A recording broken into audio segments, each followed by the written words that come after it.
Me siento muy orgullosa de ustedes principalmente. Gracias.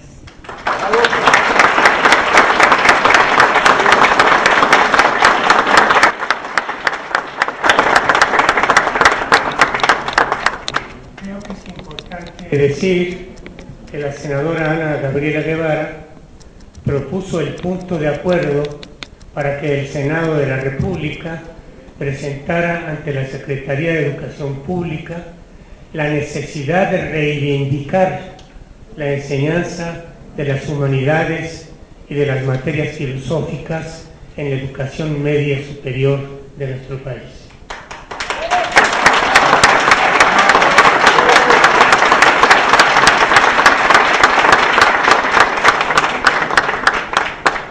Escuchemos ahora las palabras del senador Juan Carlos Romero Hicks, presidente de la Comisión de Educación del Senado. Muy buen día, bienvenidos al Senado, al encuentro de las ideas y de la reflexión. Inicio por reconocer al Observatorio Filosófico de México, a todos los miembros y en la persona de don Gabriel Vargas, esta tarea importantísima que hoy tiene un punto de encuentro muy significativo. En los últimos años se planteó una reforma al bachillerato y este modelo de competencias, que ha sido muy controversial, estableció de manera original solamente 4 áreas en el bachillerato: matemáticas, ciencias naturales, ciencias sociales y comunicación, y de una manera muy lamentable desplazaba el área de humanidades y las materias filosóficas. Y ahí es donde precisamente el observatorio ha tenido un papel muy importante. Hoy ya contamos con la 5ª área, que es la parte de las humanidades. Se restablece la omisión imperdonable. Y en este sentido quiero también reconocer al señor rector de la Universidad Autónoma Metropolitana de Iztapalapa, al doctor Javier Velázquez Montezuma, su gran participación para esta obra, y a todos los académicos, desde don Jaime Labastida y los demás que nos acompañan el día de hoy. Y por supuesto que quiero reconocer a nuestros colegas, a la senadora Ana Guevara, que llevó el punto de acuerdo y se aprobó prácticamente por unanimidad. Y unanimidad viene de una sola alma, una sola voluntad en el Senado, para que pidiéramos a la Secretaría de Educación Pública una explicación de cuál había sido la corrección que se había hecho. Y puedo comentar que el día de ayer ya llegó el informe de la Secretaría de Educación Pública, son 1000 páginas, un documento que pondremos a disposición, que explica todo esto. Entonces nos llevó tiempo, sin embargo la gestión la hizo la senadora Guevara. Y también quiero reconocer al senador Vargas. Él sabe que lo admiro muchísimo de años atrás. Don Manuel fue secretario ejemplar de Educación Pública de este país, y mucho de lo que hoy estamos haciendo en materia de evaluación y de otras consideraciones son fruto del gran trabajo que el secretario Vargas inició en su momento. Esta obra que hoy se presenta entre nosotros, La filosofía, una escuela de libertad, es promovida por la UNESCO, que es la Organización de Naciones Unidas para la Educación, la Ciencia y la Cultura. Y recordemos que este organismo se funda el 16 de noviembre del 45, precisamente al terminar la Segunda Guerra Mundial. Y el objetivo es contribuir a la paz y a la seguridad en un mundo, en la educación, particularmente en estos temas que estamos mencionando. Esta obra se hizo ya algún tiempo, y ahora con la gran forma de liderazgo de quien estamos reconociendo, se hace su presentación en la lengua castellana. Quiero también reconocer el hecho del gran liderazgo desde el principio de un extraordinario mexicano, don Jaime Torres Bodet, que fue director general de UNESCO, el segundo en el periodo del 48 al 52. Estos estudios sobre la filosofía no son recientes y se han venido actualizando en la perspectiva del trabajo importante de UNESCO. Y en la presentación que hace el director general anterior, Koichiro Matsura, que fue director del 99 del siglo pasado a 2009, señala precisamente la importancia de lo que puede tener la filosofía y se pregunta, ¿qué puede ser la enseñanza de la filosofía sino la de la libertad y de la razón crítica? Y en efecto, señala la filosofía implica el ejercicio de la libertad gracias a la reflexión. La filosofía como método, actitud, pedagogía que permite desarrollar individuos más completos. El propio subdirector general del momento de Ciencias Sociales y Humanas de UNESCO, Pierre Sané, señala que hay aspectos muy importantes en estos ejes principales. Primero, la filosofía frente a los problemas del mundo, es decir, diálogo, análisis, interrogantes sobre el ser contemporáneo. Segundo, la enseñanza de la filosofía en el mundo, fomentar la reflexión crítica y el pensamiento independiente. Y tercero, la promoción de la investigación y el pensamiento filosófico.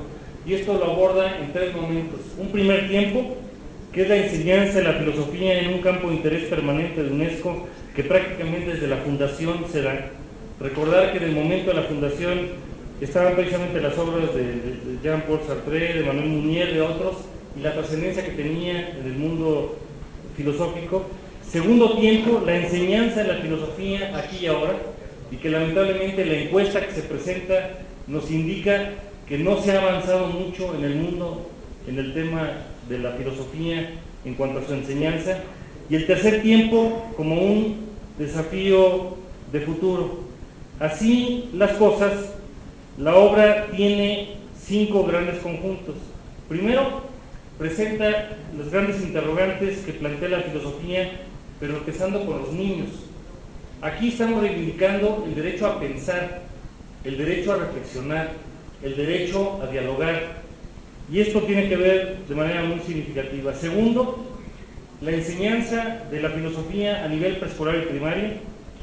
Tercero, la parte que tiene que ver ya con la educación media superior y superior. Y finalmente, un conjunto de reflexiones. Por ejemplo, en el tema, iniciando con los niños, pues tiene que ver la filosofía y cómo se aprende desde una perspectiva filosófica, ética, política, psicológica, de grandes desafíos, y el inicio de aspectos elementales como son, por ejemplo, en el caso del niño, y el desafío de valores, pensar por uno mismo, educar para algo que no tenemos hoy, una ciudadanía reflexiva, contribuir al desarrollo del niño, facilitar la maestría de la lengua, la expresión oral y el debate como de diferentes habilidades. Y esto pasa por una situación que no hacemos de manera integral, como es el aprendizaje de la propia lengua, la conceptualización del acto de filosofar, la elaboración de la didáctica adaptada a la filosofía. Y en este sentido, pues tenemos que pasar de lo deseable a lo posible, porque tenemos que reconocer que el nivel de enseñanza preescolar y primaria es determinante. Y si no iniciamos desde despertar la curiosidad y despertar la correcta o la mejor manera de pensar en un mundo libre, esto va a tener consecuencias posteriormente. Por eso, por ejemplo, también en el capítulo de la enseñanza a nivel secundaria se hacen referencias a algunos países que han hecho algunas contribuciones importantes sobre cómo incorporar la enseñanza de la filosofía en la educación secundaria. Hoy que tenemos el momento tan delicado y tan crítico con los adolescentes que no encuentran precisamente solución a su proyecto de vida, pues necesitamos hacerlos de manera distinta para una reflexión y preguntarnos quiénes somos, de dónde venimos y a dónde vamos. No para encontrar una sola respuesta, pero sí para encontrar este aspecto de que en la adolescencia se plantean los sueños y los ideales. Y hoy podemos hacer muchas cosas, pero algo que no tenemos derecho a hacer es quitarle a los jóvenes el sueño y la esperanza. Si la utopía se convierte en realidad es precisamente en la construcción de esta etapa de la vida. Y luego pasa la obra a la parte de la enseñanza y la investigación en el mundo universitario y una serie de retos de la filosofía a futuro, y que tienen que ver también con algo, y celebro que está aquí el señor rector de la Universidad Autónoma Metropolitana en Iztapalapa, en los valores fundamentales de la universidad, como son la verdad y la libertad, en un principio de libertad académica, Y en la parte ya final de la obra se establecen aspectos sobre los caminos para descubrir la filosofía y la necesidad de filosofar entre nosotros, en lo cultural, lo existencial, lo espiritual, lo terapéutico, lo político, lo racional y lo intelectual. Y algo que hoy no estamos haciendo de manera muy consistente, que es dialogar. Cuando uno dialoga y cuando uno escucha a los demás, corre el riesgo de aprender. Y ese riesgo no lo estamos corriendo de manera plena, y se hacen diferentes propuestas sobre cómo se puede promover mejor la acción de la filosofía. Y en este sentido, al final se presenta la encuesta, aunque son cortes mundiales de diferentes partes geográficas y diferentes momentos. Lo que sí tenemos que reconocer es que evidentemente, si queremos futuro, necesitamos recuperar lo esencial. Y lo esencial empieza por la parte de los valores y la parte del espíritu. Cierro solamente señalando algo en lo que seguramente estaremos de acuerdo. Más vale una persona completa que un buen tecnócrata. Hoy lo que no podemos sacrificar es el derecho a pensar, el derecho a una libertad comprometida. Enhorabuena y felicidades a todos.